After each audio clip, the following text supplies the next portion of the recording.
La coalition internationale ayant perdu tout espoir de détruire la République arabe syrienne par la force, les États-Unis et l'Union européenne tentent d'y parvenir par la faim. Les sanctions visent à empêcher la Syrie de se remettre sur pied après cette longue guerre éprouvante. C'est de la torture tout simplement.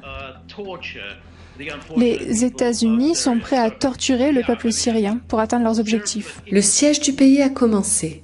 Les sanctions économiques ont été très durement renforcées et toute personne ou entité qui commerce avec la Syrie sera durement condamnée par les États-Unis et l'Union européenne. C'est la loi César qui vient d'entrer en vigueur. Ces sanctions sont illégales au regard du droit international. Celles qui empêchent l'approvisionnement en matériel médical sont des crimes au regard des conventions de Genève.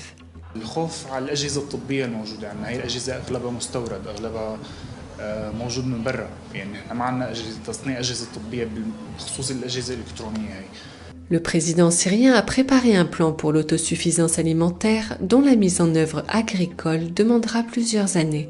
La Russie et l'Iran sauveront la population à court terme, mais le temps compte pour éviter la famine à moyen terme. 15 navires de cargaison iraniens transportant toutes sortes d'aides se préparent pour se rendre en Syrie, a indiqué le site d'information Jadeh Iran, citant des sources iraniennes. La Syrie n'avait jamais connu de problème alimentaire durant la guerre, sauf dans les zones occupées par les terroristes.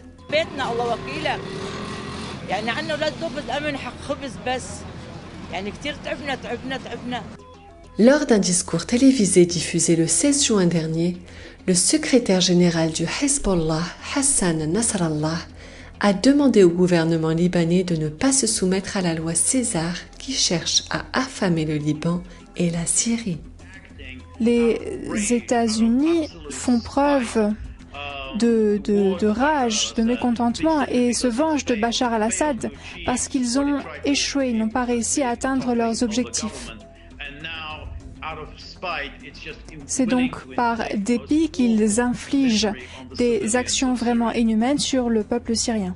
Il est vrai cependant que l'Union européenne a très mal agi envers la Syrie en infligeant également des sanctions et donc beaucoup de souffrance au peuple syrien. Et cela pour aucune raison.